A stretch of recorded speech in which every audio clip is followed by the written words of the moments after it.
Hello दोस्तों, exact mister में आप सभी का स्वागत करते हुए मैं हूं अशोक कुमार राज। और मेरे तहे दिल से आप सभी को नमस्कार, आदाब, सत श्री अकाल, राम राम। तो दोस्तों, आज का जो वाकया है बाबा साईनाथ के ऊपर, ये बहुत ही खूबसूरत है। और मैं आशा करता हूं कि पिछला वीडियो की तरह आप लोग इस वीडियो को भी बहुत ही पसंद करेंगे। मुझे खुशी है कि नीम करोली बाबा के साथ में जो घटना घटित हुई थी उनके भक्त की, यानी उनके भक्त को जो बताया था ना कि बाबा साईनाथ एक महान संत है, तो वो जो एपिसोड था वो एपिसोड आप लोगों ने बहुत पसंद किया। मुझे बड़ी खुशी है इस बात की। और ये जो एपिसोड है, ये एपिसोड सुनकर आप लोग वाकई चौंकित हो जाएंगे। क्यों? क्योंकि आगे चलकर आप लोग को पता चल जाएगा कि इस वीडियो में है क्या। बहुत खूबसूरत एक रहस्य इसमें छुपा हुआ है, जिस रहस्य का पर्दा आज तक कोई नहीं हटा पाया। वाकई आपको अगर यकीन नहीं आ रहा है तो बाद में आप समझ जाएंगे, बस देखते रहिए। शुरुआत मैं यहां से करता हूं। वैसे तो बाबा साईनाथ का मंदिर बहुत सारे जगह पे आज हमें दिख जाते हैं, चाहे देश में हो चाहे विदेश में हो।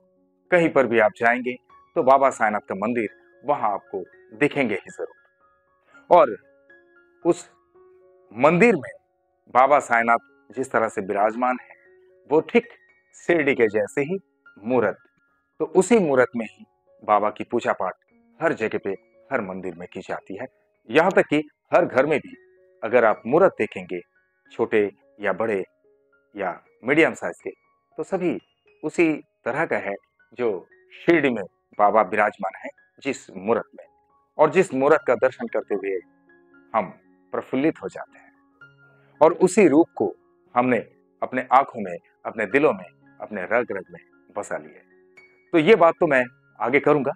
ठीक इसी तरह से एक मंदिर की स्थापना हुई थी 1945 में, यानी 1945 में। और वो है पूना के शिवाजी नगर में, जो जूना तोपखाना करके जगह है। और जूना तोपखाना में रसने चावल करके है, यानी रसने चावल जो है, रसने चावल में वो नाना साहेब रासने करके कोई थे, और नाना साहेब रासने के जरिए वो मंदिर की स्थापना हुई थी। लेकिन उस मंदिर में आप लोग अगर दर्शन करने जाएंगे, आप लोगों को मैं दिखा देता हूं। ये देखिए, ये है वही मंदिर जो पूना के शिवाजी नगर में जूना तोपखाना, या रसने चौल बोलिए, रसने चौल में वो स्थापित है, श्री साईं बाबा मंदिर। तो उस मंदिर में आप लोग कभी भी जाएंगे दर्शन करने के लिए, तो आप लोग को वहां पे पता चलेगा कि उस मंदिर में जहां पर बाबा का पादुका है, उस पादुका के नीचे बाबा का यूज किया हुआ ओरिजिनल चिलम, और बाबा के मुंह का एक दांत वहां पर रखा हुआ है। चौंके ना? लेकिन चौंके मत, बड़ी खुशी की बात है ये। आगे चलकर आप लोग बहुत खुश हो जाएंगे। हालांकि हम सारे साईं भक्तों को अगर पूछा जाए कि बाबा के चरणों की वो धूल अगर हमें थोड़ी सी मिल गई होती, जिस जगह पर बाबा पैर रखकर चले थे, तो कितनी खुशी होती ना। वैसे साईं सच्चरित्र में वर्णन है, हमारे श्री दाभलकर जी ने उल्लिखित किए थे कि शिरडी के वो दुर्बा, वो घास, कितने खुशनसीब थे जिस घास के ऊपर से बाबा साईनाथ चल कर गए। वो मिट्टी कितनी खूबसूरत है जिस मिट्टी के ऊपर से बाबा चल कर गए, बाबा का चरण वहां पे स्पर्श किया। मेरा तो रोंगटा खड़ा हो रहा है, आप लोग समझ रहे हैं ना। तो ऐसे में आप सोचिए कि बाबा अगर कभी नहा रहे होते, और नहाते हुए बाबा का कहीं एक दो बाल अगर गिर गया, या कुछ रुआ अगर जमीन पर गिर गया, और वही अगर हम में से किसी को, आप में से या मुझ में से किसी को भी अगर मिल गया होता, तो कैसा होता। यहां तक कि ऐसा भी लगता है ना कि बाबा ने जब अपने हाथ से 9 सिक्का दिए थे, उस 9 सिक्का भी आज कितना पवित्र है, कितना महान है।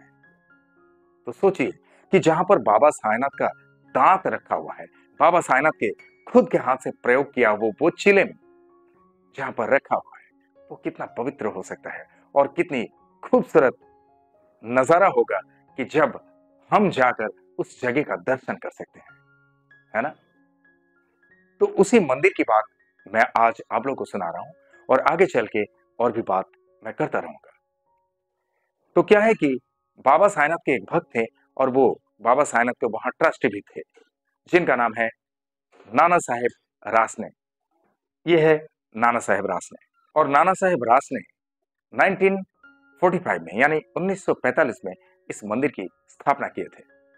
हालांकि इनका काम तो बहुत पहले से ही शुरू था। पहले तो फोटो लगाकर पूजा पाठ किया करते थे वो, ऐसे ही छोटा मोटा एक मंदिर बना के बाद में इस तरह से एक विशाल रूप उन्होंने दिए थे बाबा की कृपा से। तो यहाँ पे घटना यह है कि वो चिलम कहां से प्राप्त हुआ और वो बाबा का दांत कहां से प्राप्त हुआ। अब घटना यहां से मैं शुरू करता हूं। चिलम जो है, चिलम भी उन्हीं से प्राप्त हुआ जो बाबा साईंनाथ के एक भक्त थे ना, दामू अन्ना। आप लोग जानते होंगे। तो दामू अन्ना जो है, दामू अन्ना को बाबा ने एक चिलम गिफ्ट किए थे जो बाबा का खुद के हाथ से प्रयोग किया हुआ था। और वो चिलम आज उसी मंदिर में रखा हुआ है। दामू अन्ना, ये देखिए, ये है दामू अन्ना। इसी दामू अन्ना के हाथ में बाबा ने दिए थे, वो चिलम वहां पे रखा हुआ है। और बाकी कुछ तस्वीरें मैं आप लोगों को दिखा नहीं पा रहा हूं क्योंकि वो तस्वीर अनअवेलेबल है मार्केट में। तो कहीं पर भी यानी किसी वेबसाइट में भी मिलना बड़ी मुश्किल होती है, और किसी साईं भक्त से हम लेने भी जाएं तो पता नहीं वो आज इस दुनिया में है या नहीं है, तो इसीलिए मैं दिखा नहीं पा रहा हूं। अब घटना यहां से शुरू होती है कि वो जो दांत है बाबा का, वो दांत कैसे मिला और कब मिला। एक बार की बात है कि काशीबाई करके एक बाबा की भक्त थी। भक्त यानी बाबा को बहुत मानती थी और वो शिरडी की ही रहने वाली थी। लेकिन उनकी शादी हुई थी निफाड़ करके जगह में। निफाड़ यानी जो नासिक के पास में है कोई जगह, उस जगह पे उनकी शादी हुई थी। लेकिन शादी के कुछ ही दिनों के बाद उनके हस्बैंड की मृत्यु हो गई। और हस्बैंड की मृत्यु होने के बाद उनका जो एक बच्चा है, उस बच्चे का देखभाल कैसे करेंगे, वो बड़ी चिंतित हो गए थे। हालांकि उनके ससुराल में जमीन जायदाद की कमी नहीं थी, फिर भी वो अकेली पड़ गई थी। इसीलिए वो क्या किया कि शिरडी में यानी अपने मायके में वो वापिस चली गई और वो खेत में काम करने लगी। और जब काशीबाई खेत में काम पे लगी थी तो उनके बच्चे को कौन संभालेंगे, ये उनको बहुत चिंता सताया जा रहा था। और ऐसे में क्या हुआ कि उन्हें ये दिखाई दिया कि बाबा साईंनाथ तो द्वारका माई में हमेशा मौजूद रहते हैं। तो जब उन्होंने देखे काशीबाई ने कि बाबा साईंनाथ अकेले ही रहते हैं वहां पे द्वारका माई में, और भक्त लोग आते हैं, दर्शन करते हैं, चले जाते हैं, और बहुत सारे दक्षिणा भी बाबा को दे के जाते हैं। ऐसे में क्या हुआ, उन्होंने अपने बच्चे को बाबा साईंनाथ के पास रखकर वो खेती में काम पे चली जाती थी। और जब खेती से काम कर कर लौटती थी तब वो अपने बच्चे को बाबा के पास से लेकर अपने साथ घर पे लेकर चली जाती थी। और उस वक्त उनके बेटे की उम्र थी सिर्फ 2 साल और उनके बेटे का नाम था माधव, यानी माधवराव देशपांडे नहीं, जो सामा नहीं, उनका भी नाम माधव था। और सामा जी का भी नाम, सामा तो बाबा प्यार से बुलाते थे उनको, लेकिन सामा का असली नाम है माधवराव देशपांडे। ये तो आप सबको पता है। तो ये जो माधव है, ये माधव जब 2 साल के थे तो बाबा के पास रखकर काशीबाई खेती में काम पे आना जाना करती रहती थी। तो एक दिन क्या हुआ कि वो आए और बाबा जो है, बाबा रोज जो भी बाबा के पास दक्षिणा आता था, उस दक्षिणा में से 1 रुपया उस माधव के हाथ में बाबा दिया करता था रोज का। और ये चीज काशीबाई को अच्छी तरह से मालूम था। लेकिन काशीबाई अचानक से वो कहने लगे, जब खेती में से काम करके आए, कि बाबा तुम्हारे पास इतना दक्षिणा आता है, तुम्हारे पास इतना पैसा है, तुम मेरे बेटे के हाथ में सिर्फ 1 ही रुपया देते हो, तुम्हें पता नहीं मेरी स्थिति क्या है, तुम कुछ और भी पैसा तो दे सकते हो। तब बाबा ने क्या कहा कि देखो, तुम्हारे बेटे को जो मैं देता हूं, सारे के सारे लोगों के हाथ में से पैसा खर्च हो सकता है, लेकिन तुम्हारे बेटे के हाथ में से कभी पैसा खत्म नहीं होने वाला। तो ये बाबा ने कहा और बाबा की थोड़ी सी नाराजगी भी हो गई थी इस तरह से काशीबाई ने जब बाबा से पूछे तो। लेकिन इस बात से जो है काशीबाई खुद भी नाराज होकर अपने बच्चे को लेकर जब चले गए घर पे, और उसके बाद कई दिनों तक वो खेती में जब काम पे जाती थी तो बच्चे को साथ में ही लेकर जाती थी, साथ में ही लेकर घर पे आती थी। यानी बाबा से उनकी नाराजगी चल रही थी, मनमुटाव चल रहा था, तो बाबा के पास वो रख कर नहीं जाते थे। फिर एक दिन बाबा ने उन्हें बुलावा दिया बाबा के पास, और जब बाबा ने बुलावा दिया तो वो अपने बेटे को लेके यानी माधव को लेके काशीबाई बाबा के सामने उपस्थित हुए। तब बाबा ने क्या किया कि बाबा का एक हिलता हुआ दांत था, यानी हिल रहा था दांत, उस दांत को अपने उंगली से तुरंत निकल के और उस माधव के हाथ में दिया। और माधव के हाथ में बाबा ने वो जो दांत दिए थे, काशीबाई ने क्या किया, उसी दांत का एक कवच बना के, कवच या ताबीज, वॉट एवर इट बोलते हैं ना, तो माधव के हाथ में उसको ताबीज बनाकर बांध कर रखे थे। यानी उन्हें यही लगा जब बाबा ने इसको दिया तो ये एक महान पवित्र चीज है, और इसको एक कवच की तरह मेरे बेटे के पास, बेटे के शरीर में अगर रख दूं तो ये उसके लिए सुरक्षा का काम करेगा। हालांकि ऐसा ही था, और काफी दिनों तक वो कवच की तरह माधव के शरीर में रहा। फिर क्या हुआ कि माधव जैसे जैसे बड़ा होता गया, और बड़े होने के बाद इन लोगों को अब पैसे की जरूरत तो बढ़ने लगी, क्योंकि पहले वो छोटा था और काशीबाई खेती में काम करके किसी भी तरह से अपना दिन गुजारा कर लेते थे। लेकिन जैसे ही उन लोगों का रिक्वायरमेंट बढ़ता रहा, तब काशीबाई ने एक दिन अपने बच्चे को लेके यानी माधव को लेके निफाड़ रवाना हुए। निफाड़ यानी जहां उनका ससुराल था। तो निफाड़ में जाके वो फिर से रहने लगी, और वहां पे अपने ससुराल की जो खेती थे तो वहीं पर वो अपना खेती वगैरह कर कर अपना गुजारा करने लगे। और यहाँ पे शिवाजी नगर में जो जूना तोपखाना का साईं बाबा मंदिर है, तो साईं बाबा मंदिर की स्थापना करीब करीब हो ही चुकी है। ऐसे में क्या हुआ कि एक पुलिस वाले थे निकम जी करके, तो उनके सपनों में बाबा आए, और बाबा ने उन्हें सपना दिया कि देखो, तुम माधव के पास जाओ निफाड़ में, वो निफाड़ में रहता है, और माधव के पास जाकर बोलो कि मुझे बाबा का दांत चाहिए जो तुम्हारे पास रखा हुआ है। यहां तक कि जिस दिन निकम जी को सपना आया था, ठीक उसी दिन उसी वक्त माधव को भी सपना आया। बाबा ने माधव को भी सपनों में आकर दिखाई दिए और माधव से कहा कि माधव, तुम्हारे पास कोई एक शख्स आने वाले हैं, तो तुम्हारे पास जो अमानत मैंने दिया था वो अमानत उनको दे देना। तो जैसे ही ये निकम जी वहां पर निफाड़ में पहुंचे, और निफाड़ में पहुंचते ही माधव से मिले, तो माधव तुरंत इनसे कहा कि बाबा ने मुझे सपनों में आके बताए थे कि तुम्हारे पास कोई आने वाले हैं, उनको तुम ये अमानत दे देना। तो आप आ ही गए, बोले मेरे साथ, ओम साई राम। बाबा कैसे खेल खेलते हैं शुरू से, आज नहीं, समझ रहे ना। तब ये निकम जी जो है उनसे यानी माधव से और दांत लेकर सीधा मंदिर की तरफ आए, और मंदिर में आके उस चिलम को, यानी जो दामुआना के हाथ में था वो चिलम, और जो माधव जी के पास वो दांत रखे हुए थे, काशीबाई ने जो एक ताबीज बनाकर माधव के हाथ में लगा दिए थे, वही दांत को लेकर फिर शिवाजी नगर के जूना तोपखाना के उस मंदिर में, साईं मंदिर में स्थापित कर दिए। यानी आज उस मंदिर के साथ में वो दांत और वो चिलम, चिलम भी बाबा के हाथ का है और दांत तो बाबा का ही है।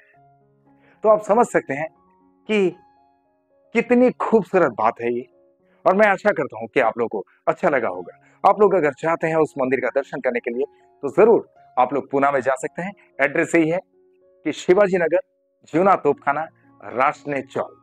आप लोग कभी भी जाएंगे तो वहां का दर्शन करके आ सकते हैं। और वहां के मंदिर में ये बात ब्रीफली उल्लिखित भी है, आप लोग को वो दिखा देता हूं, ये देखिए। लेकिन हाँ, आप लोगों में से अगर किसी को मराठी लैंग्वेज पढ़ना आता है तो आप पढ़ सकते हैं, अदरवाइज ऐसे भी है तो लेटर्स तो हिंदी का ही है, आप पढ़ के देख सकते हैं, इसको ब्रीफली वहां पे लिखा गया है। तो दोस्तों, ये थी आज पूना के शिवाजी नगर में स्थित साईं बाबा का उस मंदिर की बात, जिस मंदिर में ये रहस्य छुपा हुआ है कि बाबा साईनाथ का ओरिजिनल दांत और बाबा साईनाथ के हाथ से प्रयोग किया हुआ जो चिलम आज भी वहां पर रखे हुए हैं। ओम साई राम। अब दूसरा वाकया आप लोगों को सुनाता हूं। शुरुआत में जैसे मैंने आप लोगों से कहा कि बाबा साईनाथ का मंदिर जो है साईं धाम, शिरडी साईं धाम, यानी जहां पर समाधि मंदिर है, समाधि मंदिर का दर्शन करने जाते जो मूर्त हम देखते हैं, आप almost all over the world जहां कहीं भी जाएंगे, जहां कहीं भी बाबा साईनाथ का मंदिर देखेंगे, तो वहां पर जब दर्शन करेंगे तो मूर्त आपको सेम टू सेम वैसे ही दिखेंगे जिस स्टाइल का शिरडी समाधि मंदिर में है। करेक्ट। अब क्या है कि बाबा का उस मंदिर में इतने सारे रहस्य छुपे हुए हैं जिस रहस्य से आज तक पूरी तरह से कोई भी पर्दा नहीं उठा सका। और उसमें से एक बहुत बड़ा रहस्य वो ये है कि आप लोगों को सबको पता है कि नहीं ये तो मुझे पता नहीं, लेकिन जो मैं बता रहा हूं आप लोग सुनकर वाकई खुश भी हो जाएंगे और चौंकित भी हो जाएंगे। क्योंकि आप लोग को इतना पता है कि बाबा साईनाथ के उस समाधि मंदिर में बाबा साईनाथ की जब पूजा पाठ शुरू हुई थी तो कैसे पूजा पाठ की जाती थी। वहां पर बाबा साईनाथ की तस्वीर को रख के बाबा साईनाथ की पूजा पाठ की जाती थी और वो 1954 से पहले तक इसी तरह से रेगुलर पूजा पाठ होती थी। लेकिन बाबा की वो जो मूर्त बनी हुई है वहां पे, उस मूर्त का पत्थर किसने लाया और किसने भेजा था, कुछ पता है आप लोगों को? कुछ भी पता नहीं है, मुझे भी पता नहीं है, लेकिन रहस्य यहीं पर छुपा हुआ है। एक दिन मुंबई के बंदरगाह पर इटली से एक पत्थर आता है और उस पत्थर को शिरडी साईं संस्थान के लोगों ने उस पत्थर को लिए और उस पत्थर से ही बाबा की मूर्त बना डाले। और बाबा की मूर्त बनाने के लिए बाबा की मूर्त वहीं पर यानी शिरडी में ही बनवाया गया। लेकिन जब बाबा साईनाथ की उस मूर्त को बनाना शुरू किए मूर्तिकार ने, यानी मूर्तिकार का नाम तो आप में से बहुत सारे लोगों को पता है, वसंत तालीम, यानी उनका पूरा नाम है बालाजी वसंत तालीम। तो बालाजी वसंत तालीम जी शुरुआत कैसे करें बाबा की मूर्त को बनाना, वो बड़े चिंतित हो गए और इतना वो चिंतित हो गए थे कि वो सोचने लगे कि बनाऊं तो मैं कैसे बनाऊं, बाबा के असली रूप के बारे में तो मुझे कुछ भी पता नहीं। तब उन्होंने बाबा साईनाथ से तहे दिल से प्रार्थना की कि बाबा मुझे आप अगर एक बार दर्शन दे दिए होते तो मुझे बड़ी खुशी होती बाबा, मुझे बहुत आसान हो जाता आपकी मूर्त को बनाने के लिए। तो कृपया आप मेरी ये प्रार्थना स्वीकार कीजिए। और उसके बाद वाकई हकीकत में, ये देखिए गुज़बाम्स हो रहे हैं मेरा आप लोगों से कहते हुए, बाबा ने हकीकत में उन्हें दर्शन दे दिए वहां पे। और दर्शन देने के बाद बाबा की जो उस तस्वीर को उन्होंने देख लिए, यानी हकीकत में बाबा को जब देख लिए वसंत तालीम जी ने, तब उनको बहुत ही चंगाई मिली और उनका दिलासा और बढ़ गया। अब मैं बाबा को पूरी तरह से बाबा के ही रूप में ढाल सकता हूं। तब उन्होंने शुरुआत कर दिया उस मूर्त को बनाना और उसी पत्थर से मूर्त को बनाकर उस मूर्त को 1954 में समाधि स्थल पर स्थापित की गई और तब से लेके आज तक उसी मूर्त की पूजा होती जा रही है। तो ये वसंत तालीम जी की ये बात जो है, ये बात आप लोगों को कैसा लगा? और ये जो स्टोन है, जिस पत्थर से बाबा की उस मूर्त को बनाया गया, वो पत्थर इटली से आया था, लेकिन उसको किसने भेजा, क्यों भेजा और कहां भेजना था, एग्जैक्टली उसका डेस्टिनेशन क्या था, आज तक किसी को कुछ भी पता नहीं। और वो जो मूर्त वसंत तालीम जी ने बनाए थे आज बाबा साईनाथ के समाधि मंदिर में लगी हुई है। हर किसी जगह पर जाएंगे, हर किसी साईं मंदिर में जाएंगे तो वहां पर इस स्टाइल का ही आपको मूर्त दिख जाएंगे जहां पर बाबा विराजमान है। बोले मेरे साथ ओम साई राम। तो दोस्तों बस ये थी आज का वाकया।